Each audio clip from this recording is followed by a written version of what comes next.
Hi, everyone. I'm Valentina Flores, CEO of Red Century, and this is the Ctrl-Alt-Secure podcast where we talk all things cybersecurity.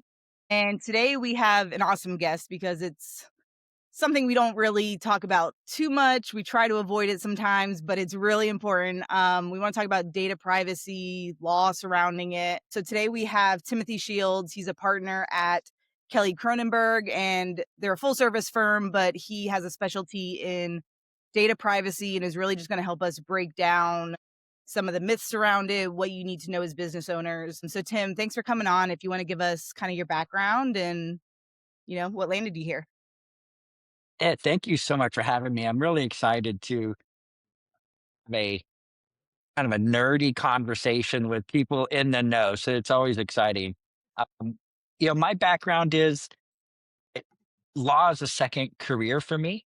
I had a long career in technology and academia. I was a software developer and deployed large scale enterprise applications. And, but I always had an interest in the law, but, growing up, I didn't know anyone who was a lawyer, so I really didn't know how to become one. And, I was always, kind of techie. And so my career went that direction. And then, kind of mid career, I was just, still drawn to the law. So I was able to go to law school. And of course, when I graduated law school, what I knew was technology. And so that became my focus in data privacy. Excuse me, data privacy could be a very technical area of law, literally technical. And so here I am. And I love doing it. No, I love that. And that's one of the reasons I wanted to have you on is because I think people's origins and how they got into where they are just really gives them that perspective that's important. And there's a lot of developers out there who think, lawyers are just talking in theory and they don't know what's going on. And so I think having a lawyer that has that background and understands practicality, really just changes that conversation. And so I appreciate you being on today. And I guess related to that, I know you started as a developer. When you had that transition, I guess how does that change the way you think about legal risk and tech and security? Because I know a lot of people, there's reasonable risk, and that's kind of different Right. to everyone. So for you having that background, how does that change the way you think? Yeah, it's a great point. There are many attorneys, especially in the technology or who interact in the technology space, but they're not technologists. They operate from a zero risk perspective. And that's just not feasible Yeah. for most businesses and especially in the tech world. If you want to ensure that you never have a data breach, then just don't be connected to the internet and don't have a computer and don't collect data. And it's just unreasonable. You know, when I was a developer, you know, we would you're balancing, you know, with your tech background, you can relate, you're balancing between building this perfect system and building a system that people will use, whether it's your end users or clients if you're trying to sell a piece of software, right? So there's this balance between security and convenience. And so when I go into the law and now I'm counseling software companies and others in data intense environments, I'm telling them these are your legal risks. You know, is now it's a business decision. How much risk are you willing to tolerate? Um, there are some bright lines, right? Okay, we can't do this. This is illegal, right? But somewhere in between that and just complete permissiveness, you have to find that balance that makes sense for them as a business. Mm. Yeah. It it's one of my pet peeves because we find the same thing on our side where I can't stand when I'm listening to a cybersecurity panel and they're like, "Well, what did we do to be secure?" And it's like zero trust. And it's like, okay, well, that's not what these small medium businesses need to hear. Like they're trying to take the bait. Like, what's the first step, And you obviously have to be careful what you say, and obviously you more than us. But, let's just help people. It's more about intent, like no one's expecting perfection. Like it's that intent. And are you trying to be secure and are you doing the right thing? And even as people are going through audits, like what are the steps you're taking? What's your plan? And, I think there's this misconception that, you know, everything has to be perfect. So I love that you said that because, yeah, it's just not realistic. Let's start with MFA. How about that we start there, right? Listen.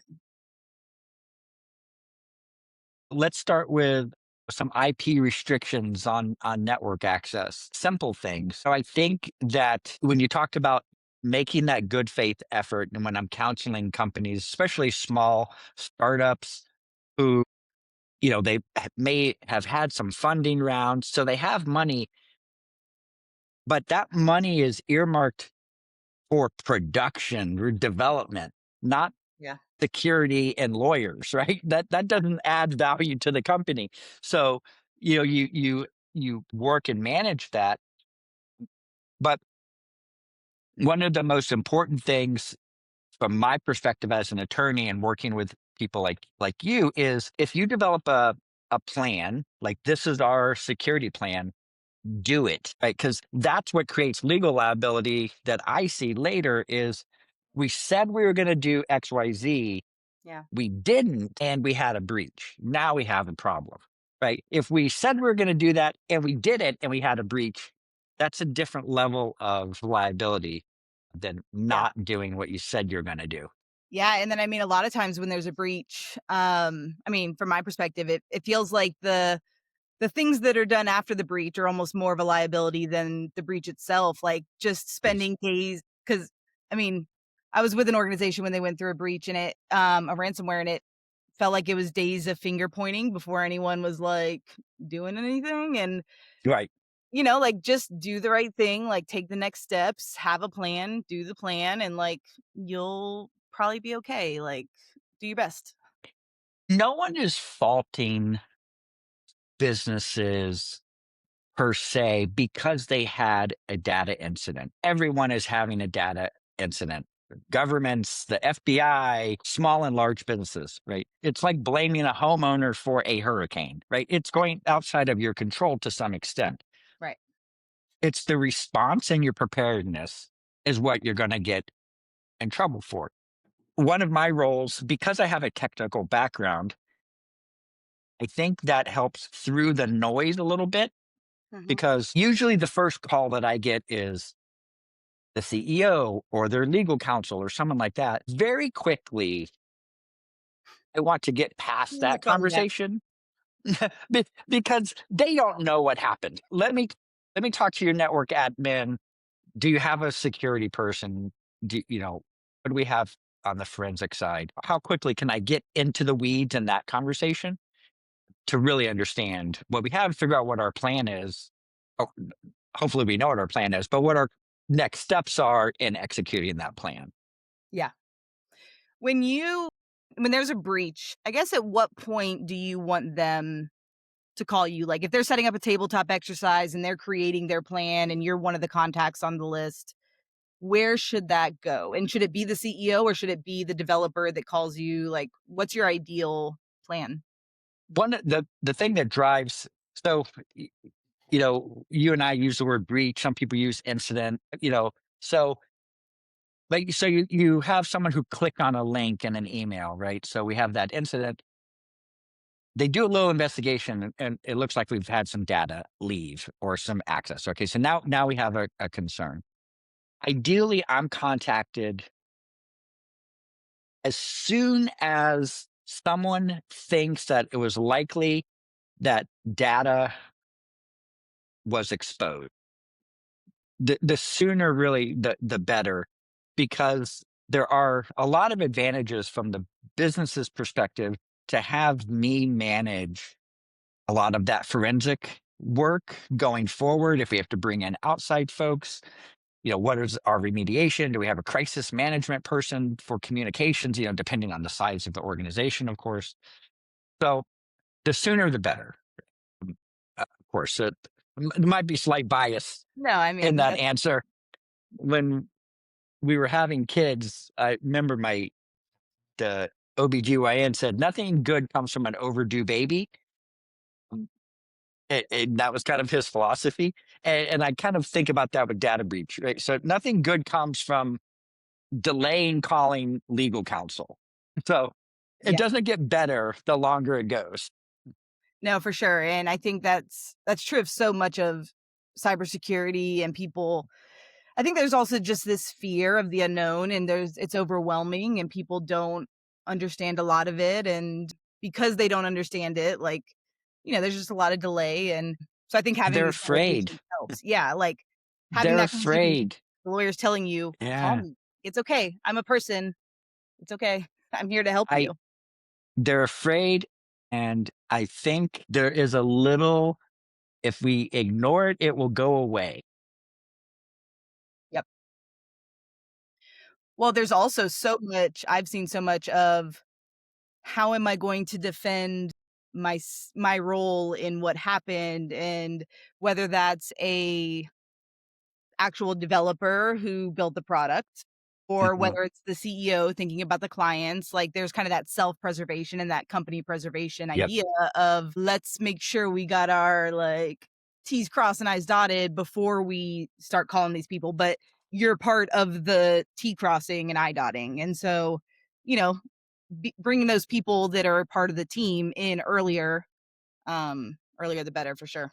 Yep.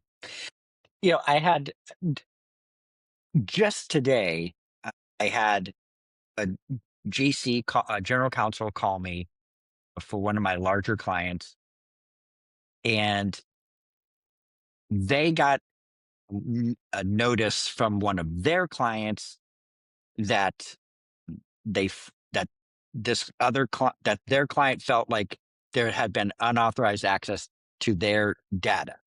And the CEO of the company, my client, said to the general counsel, I don't feel like we're getting the whole story from their IT team. Right. Okay. So they said, well, I think we need to call Tim. Just this Yeah. is his area. And you're absolutely right. The developers, the network people, all the people in that pipeline, they're starting to circle the wagons a little bit. And it's not us. Yeah. It's the third party. And so I'll get on a call with them on Monday, and we'll work Yeah. through that rather quickly to figure out what actually happened. Well, it's also, I mean, when you're dealing with that kind of thing, it's just so much urgency versus important versus, I mean, it's a chaotic thing and it's scary and. But one thing, the first thing I always try to get people to do, I mean, obviously I want them to buy a pen test, right? Like that's our job. But I tell everyone, like, if you're just starting out, just sit down with your team, download some free template of a tabletop exercise, and just like talk about these things. We will get attacked at some point. Like, we will be targeted. Like, what are we going to do when that happens? And having those conversations just takes all that fear out of it. And it really just doesn't happen. Like, we don't talk about security until there's a breach. And developers and leaders never talk about security. It's just all on the developer's shoulders and it's not part of the business conversations. And that's something we really try to push. Like, it's the beginning of the year when you're having these budget conversations and staffing conversations, like have these security conversations and um makes a big difference. And I think, from my perspective now, now that I've transitioned to the legal side, is if you have that mindset in your organization, there are other ways that we are addressing this. We are looking at our vendor contracts, our client contracts with a security or data privacy lens. What are our vendor identification requirements? Mhm. If one of our subcontractors has a breach, what is what is their obligation to notify us? Who is responsible for the cost if a subcontractor or a vendor is a data incident? And all of these legal liabilities on the cyber side are driven by the data privacy laws that we have at the federal and state level, which is really a minefield for businesses that they are just not aware of. Yeah, the amount of different, because I mean, we operate globally, and, like, the amount of different data privacy laws is just it's exhausting. So it is hard to manage, and that's why you have to have a person who is that expert and knows that thing and that you trust. You mentioned the contracts and stuff. How does documentation really play into how you interacted with clients? Like, how critical is that in terms of, like, policies and testing? When, like, regulators or courts get involved, an incident happens. Yeah, 100%. Because that's when, so for instance, I had a client who had a significant data breach, and were being investigated by every state attorney general. And matter of fact, I have a call with the Florida attorney general later today, the Federal Trade Commission, and every other alphabet agency. And what they want to see, what they're asking for is, what are your, before the incident, what were your written response plans?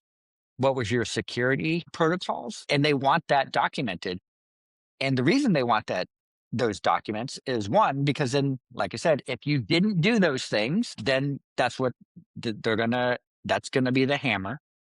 Or if you didn't have any documentation, now the particular client that I'm working with today, a very small operation, basically a one man show.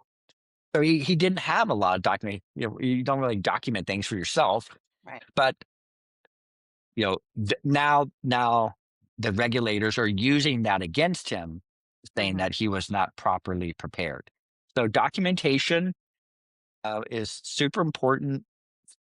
Obviously, it's important from an operational perspective of, so you and the team know what to do, right? And you've had those conversations. But should the worst happen, you can show the regulators or the investigators that you tried, right?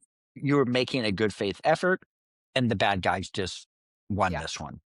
Well, and there's boxes to check. Like, everyone's going through audits and you're filling out these questionnaires for cyber insurance. And, Mhm.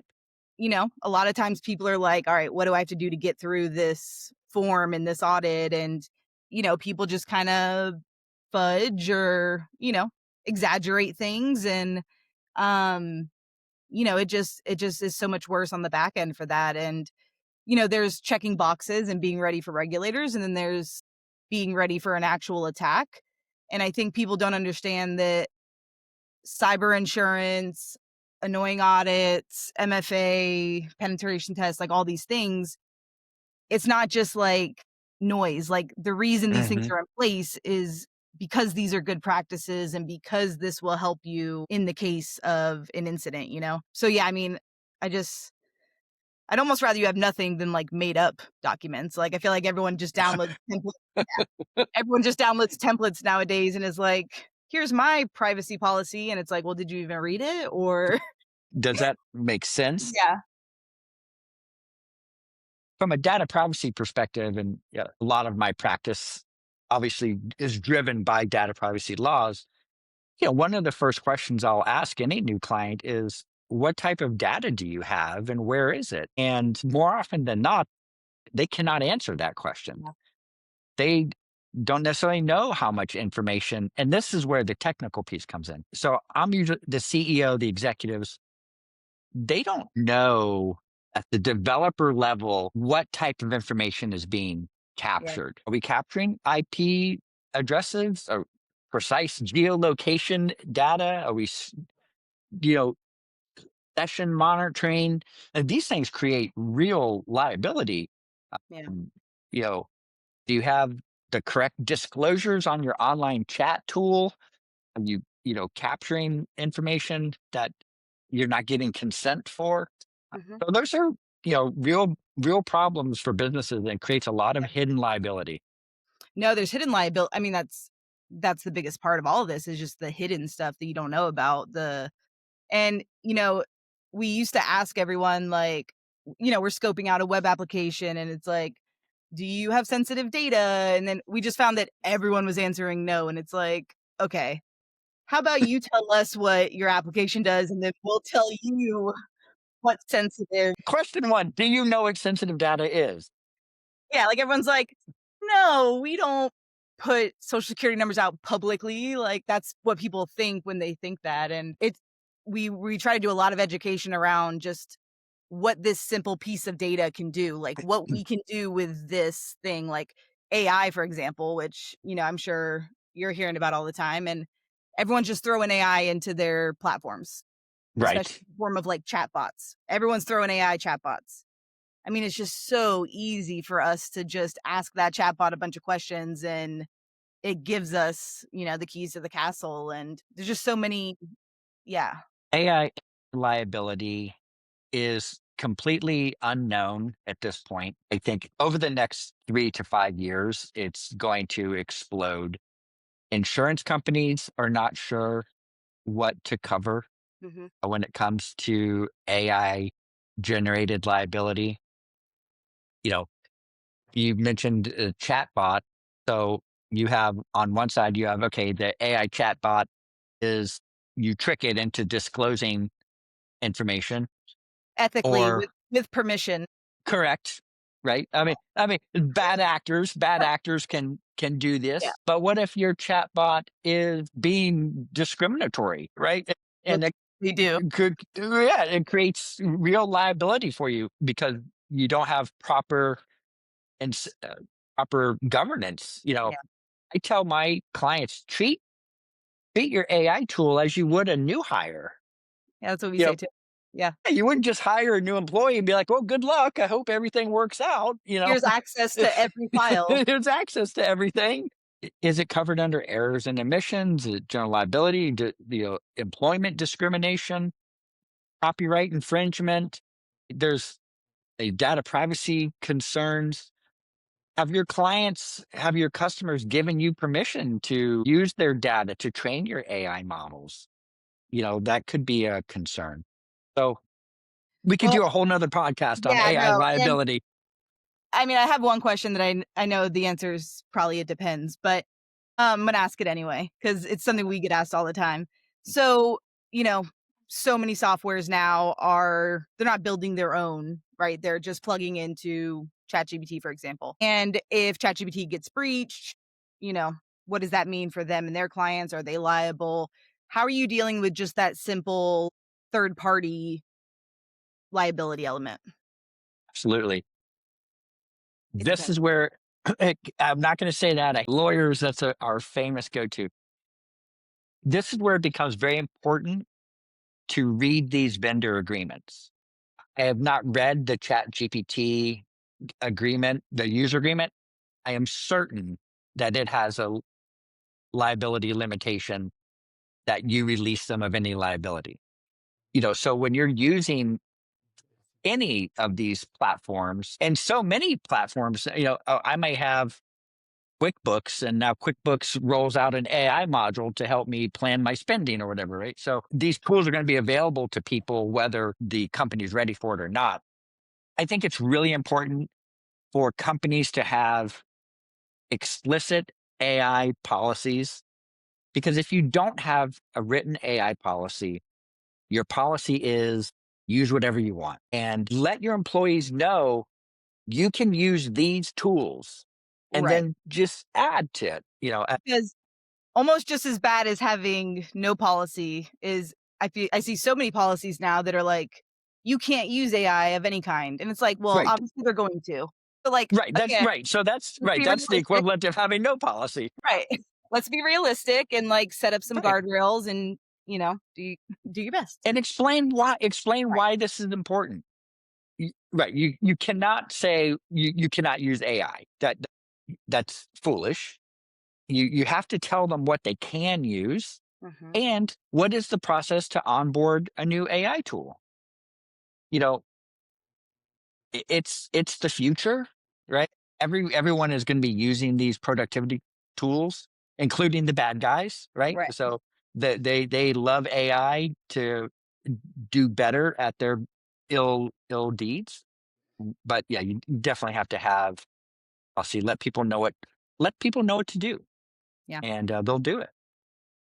Yeah, I think the real conversations between leaders and employees is just a huge gap. Like there's just have real conversations even when we're talking about MFA, like don't just tell them don't click on links, like show them an example like, "Hey, if you click on this link, like this is what it can do. Like it seems simple, but this is what can happen." And having those real world examples I think is really important. But yeah, for the AI, I mean, there's been evolutions like this in the past, like when everything went Yep. to cloud, it was like, okay, well, now what is AWS responsible for versus like my company? And, there's always these evolutions. And I think, you know, AI is just growing so fast that it's taking everyone a little bit, you know, more by storm. But, the I regulations are agree.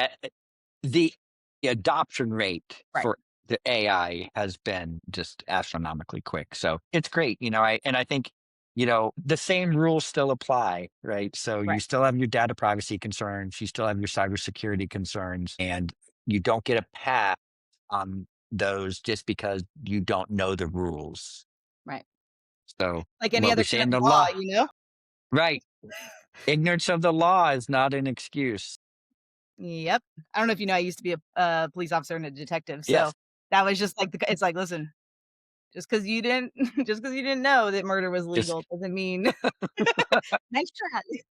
Um, no, that's a really good point, and I think I always tell people, like, ignorance is not bliss in cybersecurity, like, ignoring it does not make it go away, start simple, watch some videos, talk to people who can talk like humans, like, obviously, you know, tech people get together and we nerd out a little bit, but go find people that, have that heart of a teacher and will like explain this to you and just start learning. I mean, you just got to start the process and 100%. it'll get You better. know, data privacy and cybersecurity, not the sexiest areas, right? But, you know, Speak for um, yourself. Speak for yeah, yourself. you know, um, Hacking's pretty cool.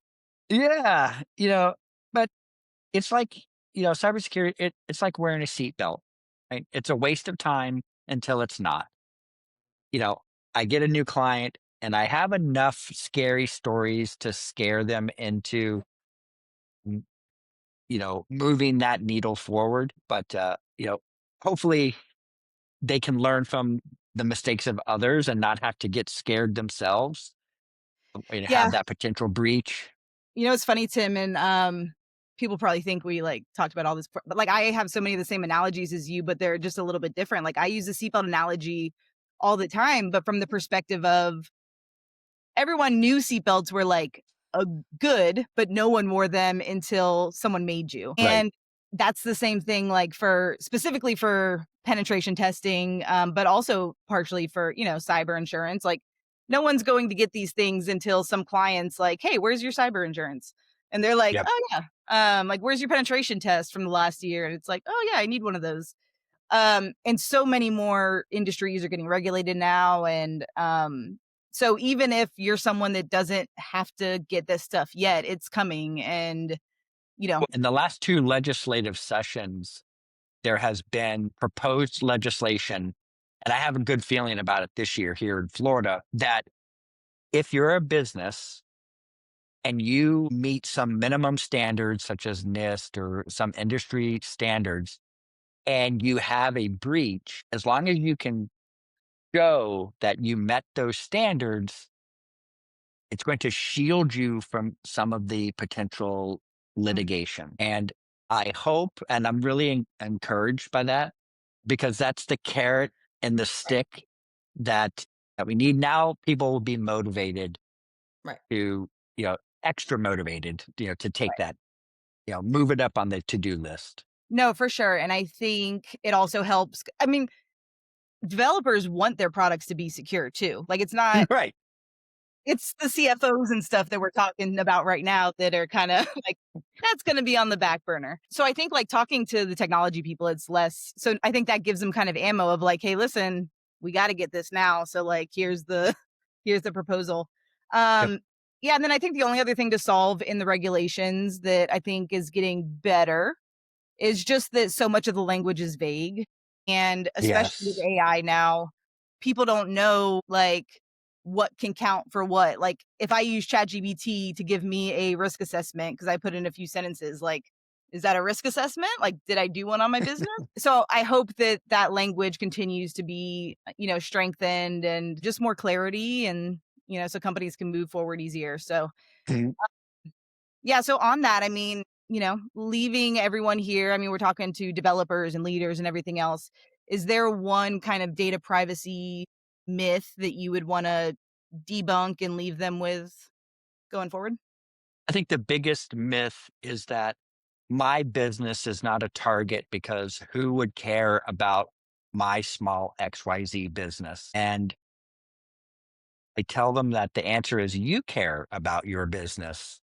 And if you suffer a breach or if you have a data privacy violation, it can destroy your business, Yeah, and all of, the most heartbreaking was a client of mine, 25 years in business and got caught up in a breach and some data privacy violations and lost everything yeah, just, from one incident. So who cares about your business? You do.